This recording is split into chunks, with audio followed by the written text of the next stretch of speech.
Welcome to a series called The End of Times, where we're going through the book of Revelation, verse by verse, to see what it is we can expect to happen, but more importantly, what it is we should be doing in the end times. And as we've gone through this book of Revelation, where we are is we've made it to chapter 16, and we've been talking for the last several episodes about the final plagues on the earth from God that completes the wrath of God, and that is in the form of 7 plagues, which is in the form of 7 bowls poured out onto the earth from 7 angels.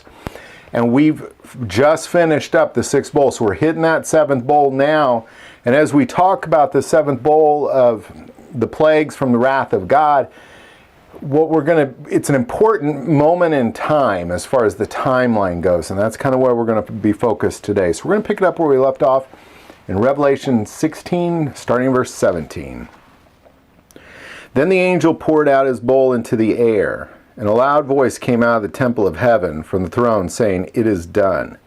And there were noises and thunderings and lightnings, and there was a great earthquake, such a mighty and great earthquake as has not occurred since men were on the earth.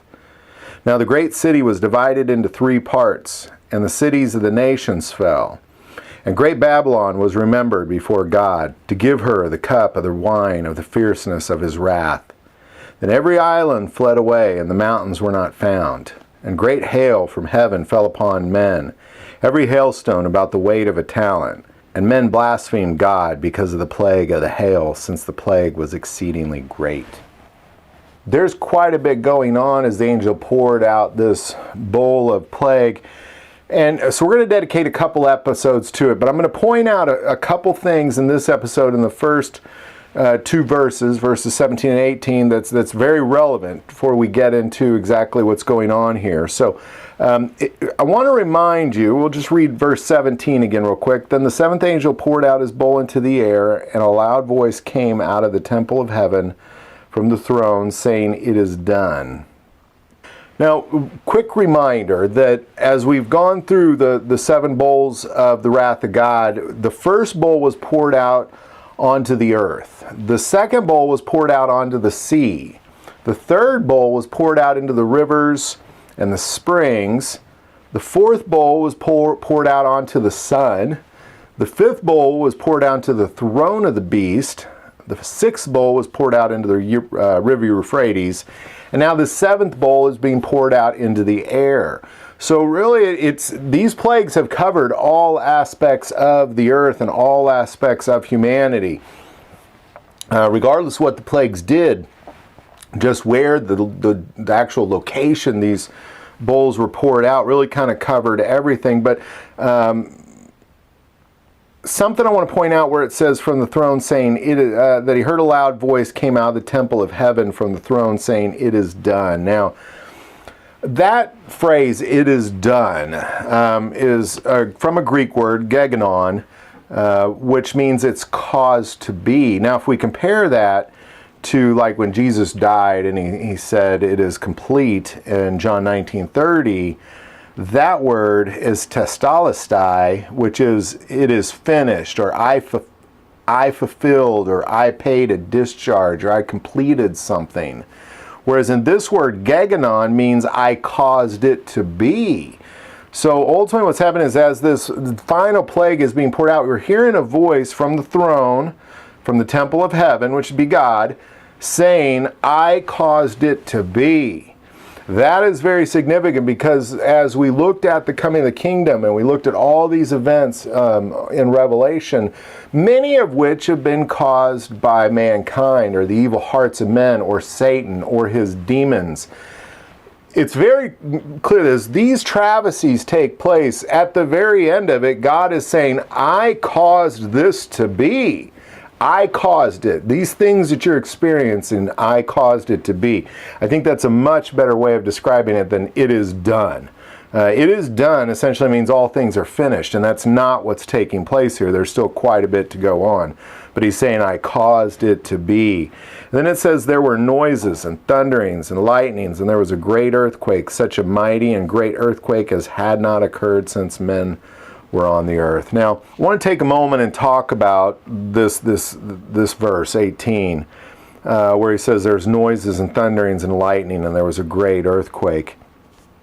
Now, this word noises is actually more of a rumbling. It's the word phone, which comes from the root word disclosing languages. So it's these noises are like rumbling. They're audible sounds of talking or yelling, or there's some rumbling coming, some audible rumbling coming that's not like rumbling of stones. It's rumbling of voices is really the description that is this word phone. And if we go back to Revelation 11:19, a long time ago, when we talked about the seven trumpets, and Jesus Christ returns at the seventh trumpet, and I explained several times, because there's points where the story will stop, and there'll be a pause, and we'll see the same events take place. Some points will be from heaven, some points will be from earth, but we've seen this event at the seventh seal, right at Christ's return, Revelation 11:19, at the seventh trumpet. Then the temple of God was opened in heaven, and the ark of his covenant was seen in his temple, and there were lightning, noises, thunderings, an earthquake, and great hail. So we're seeing the same event. We're witnessing the same event taking place. The first time we saw it was at the seventh trumpet, at the last trumpet, at Christ's return. And then if we go back to chapter 11 to remind you that then there was a pause in the story there. And an important reminder that we've said several times in these videos is that you can't read Revelation like a story. Because John is in the throne room of God, and like we saw at the trumpet, he's in the throne room of God witnessing these things. As we see this again at the seventh bowl of the wrath of God, he's now witnessing what's taking place on earth. So it's two different viewpoints from the eyes of John. And so he's hearing things and he's seeing things from two different views, but this is the exact same event. Because we go back to Revelation 11, I'm just going to read that whole part where the trumpet sounded. And Revelation 15 said, "Then the seventh angel sounded, and there were loud voices in heaven saying, the kingdoms of this world have become the kingdoms of our Lord and of his Christ, and he shall reign forever and ever. And the 24 elders who sat before God on their thrones fell on their faces and worshiped God, saying, we give you thanks, O Lord God Almighty, the one who is and who was and who is to come, because you have taken your great power and reigned. The nations were angry, and your wrath has come, and the time of the dead, that they should be judged, and that you should reward your servant, the prophets and the saints, and those who fear your name, small and great, and should destroy those who destroy the earth. Then the temple of God was opened in heaven, and the ark of his covenant was seen in his temple, and there were lightning, noises, thunderings, an earthquake, and great hail." And then there's a pause in the story, and we've been introduced to many, many characters. The woman, the dragon, the false prophet, the Antichrist, the witnesses. I mean, there's so many things that took place in that moment, and now we're seeing it again, but these two things are taking place at the same time. So what we've seen is the trumpet is being blasted as this bowl is being poured out into the air. Now, I want to make out a note. This isn't something I can certainly verify, but clearly the noises or the rumblings, the audible sounds that were like a language, were coming from the temple, and they were coming from the elders, they're coming from the angels. All these sounds that we heard from chapter 11 now were just being described as rumbles. What I'm trying to point out is this earthquake was not caused by the plague. The plague, it says in 21, a great hail from heaven fell upon men, every hailstone about the weight of a talent, men blaspheming God because of the plague of the hail, since that plague was exceedingly great. The earthquake itself is something totally different, because what we saw, there's several things that's going to cause these lightnings, these thunderings, these earthquakes. First, we saw, at one point, Revelation, where a fireball was thrown down, and that began to cause some of these sounds. But if we go to Zechariah, right at Christ's return, because I want to remind you, this is happening at the seventh trumpet. The trumpet is being blasted, declaring the coming of Jesus Christ. That's all that's that's the final piece. At the same time, it's being poured out onto the air, causing this hailstorm. But if we go to Zechariah, Zechariah has a very interesting look, probably one of the more detailed look of what it looks like when Jesus Christ's feet stand on this earth, when he comes from a cloud of heaven and stands on the Mount of Olives. And we're just going to go to Zechariah 14 to kind of talk about this earthquake real quick, how it splits the city into three. We'll pick it up in 14, starting in verse 3. Then the Lord will go forth and fight against those nations as he fights in the day of battle. And in that day his feet will stand on the Mount of Olives, which faces Jerusalem on the east. And the Mount of Olives shall be split in two from east to west, making a very large valley. Half of the mountains shall move towards the north, and half of it towards the south. So really what you have a lot going on at the moment of Christ's return. There is a lot taking place here. Ultimately you have this trumpet being blasted, declaring the coming of Jesus Christ. You have Jesus Christ coming down, ascending from a cloud of glory. You have the final bowl of the wrath of God being poured out in the plagues of a hailstorm, all taking place. And as his feet stand on the Mount of Olives, it causes mountains to fall away. And we're just going to kind of read all those together. Just keep all those things in your mind as we read this. Then the seventh angel poured out his bowl into the air, and a loud voice came out of the temple of heaven from the throne, saying, "It is done." And these are those noises, those rumblings. There were noises and thunderings and lightnings, and there was a great earthquake, such a mighty and great earthquake as had not occurred since men were on the earth. Now the great city, that's Jerusalem, was divided into three parts, and the cities of the nations fell. And great Babylon was remembered before God to give her the cup of the wine of the fierceness of his wrath. Then every island fled away, and the mountains were not found. And great hail from heaven fell upon men, every hailstone about the weight of a talent. And men blasphemed God because the plague of the hail, since the plague was exceedingly great. And then what we're going to see next is there's going to be another pause in the story. We're going to have 2.5 chapters dedicated to really understanding Babylon. I mean, there's a lot written about Babylon. We're going to have a great understanding of Babylon as we get into it. But at this moment is Christ's return. This is the moment. You're hearing the seventh trumpet blast while this bowl of the wrath of God in the form of a plague of hail is being poured out onto the air of the earth. Meanwhile, as Jesus Christ's feet hit the earth, it causes this great earthquake, which causes Jerusalem to split into two, the Mount of Olive, or three, the Mount of Olive into two, and then all the mountains and islands of the earth fade away. This is a really brutal earthquake. This is a brutal moment in time, as has not ever been seen on the earth. And it's real important we just kind of start to tie some pieces together here, that we're not, these things happen simultaneously. You can't just read them as two different events. It's the same events.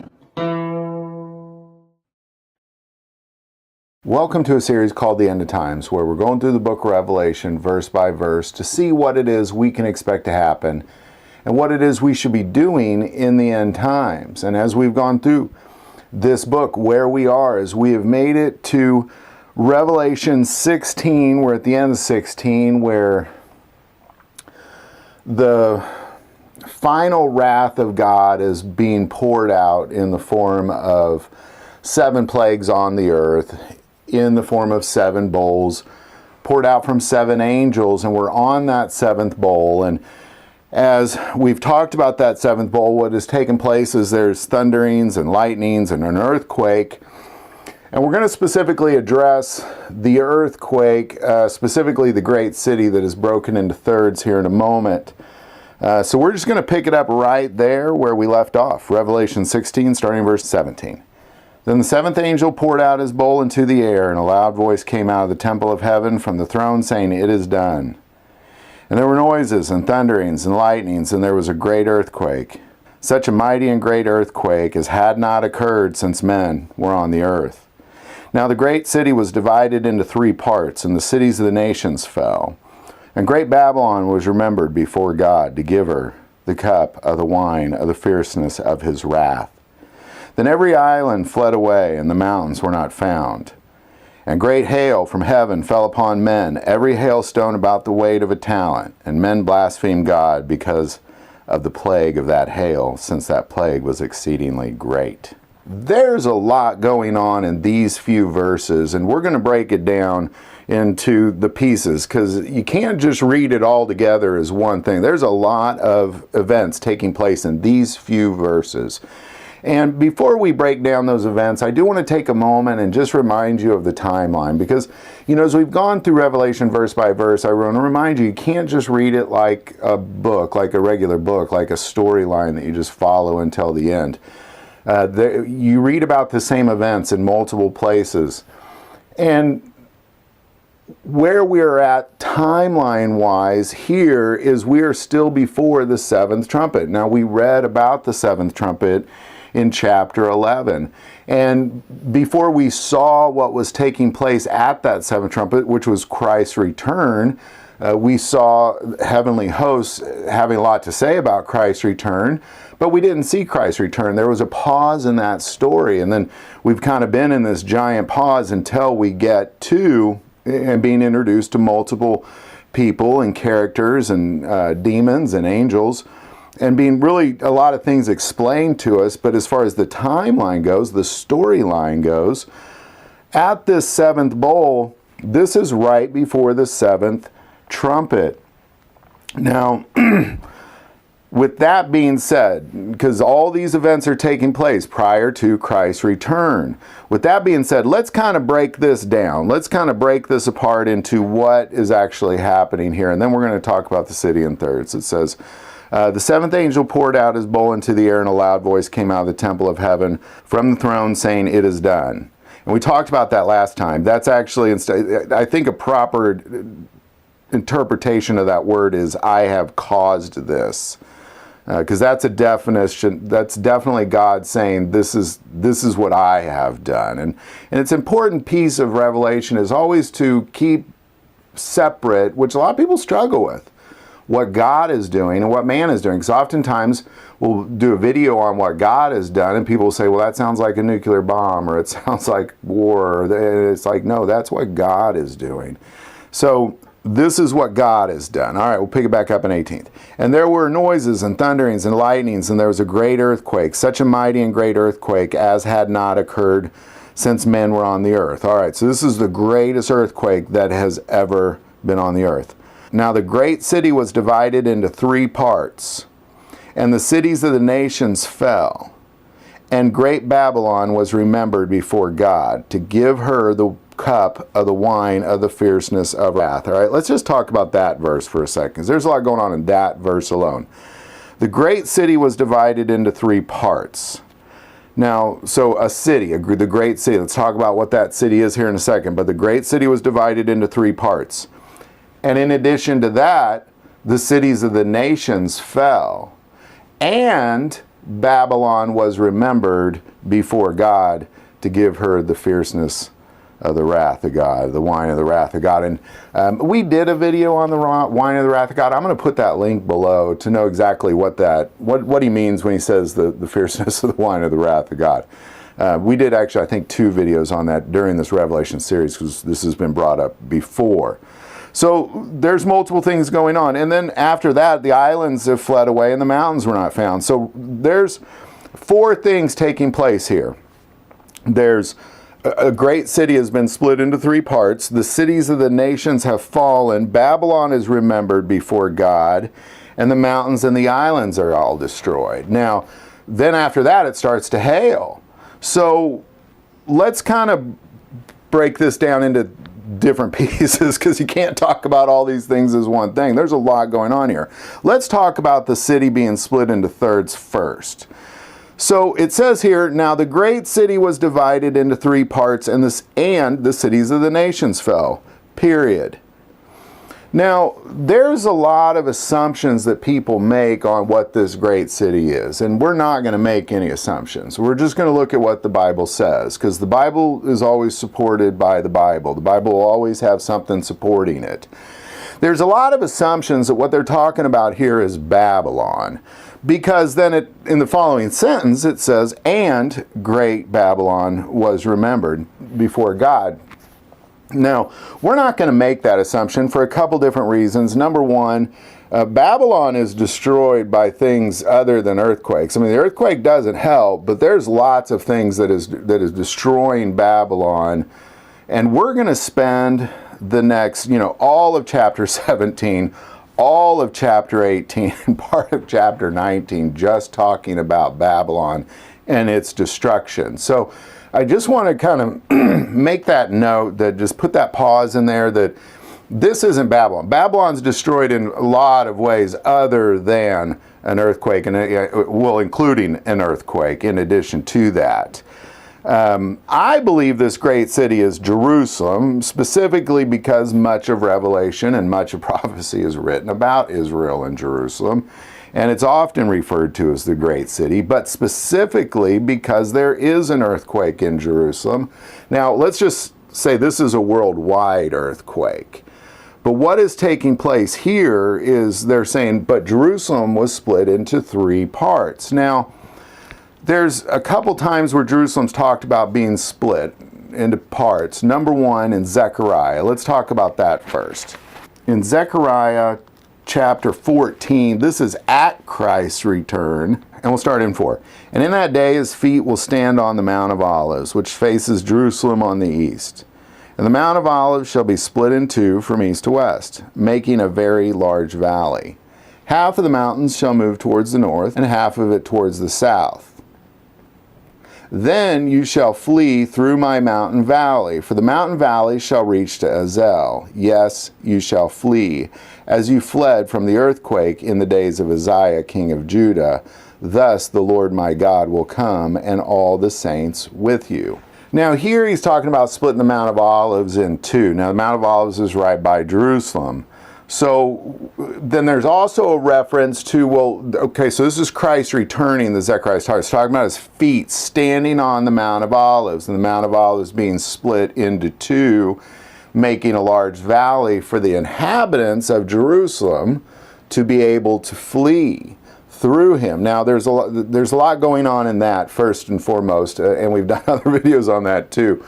But there's a lot of assumptions that can be made. Well, clearly people are alive in Jerusalem. People are clearly still living in Jerusalem when Jesus' feet stand on the Mount of Olives and it is split into 2. Let's kind of go back to Revelation 11, verse 13. Here what's taking place is the witnesses have been resurrected and they are taken up. It says, come up here, and they ascend to heaven in a cloud.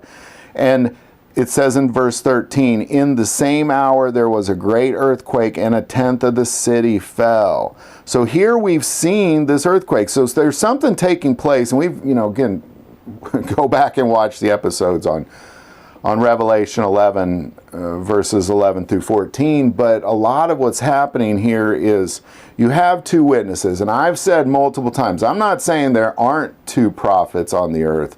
But the 2 witnesses are clearly 144,000 Jews and the Gentiles, the remnant of Jesus Christ, the Gentiles, are also the ones being raptured up. And I believe it is at that moment that the rapture occurred, right at the end. And I believe what we're seeing in 11, right before, we're right at the 7th trumpet. Because again, that's, if you look back at chapter 11, right after this earthquake, all of a sudden there's that 7th trumpet, or at that earthquake there's the 7th trumpet.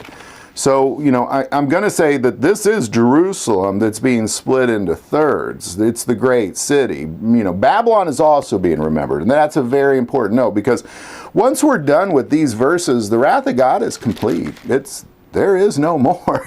There's no more plagues, and there's no more wrath of God. That is the end.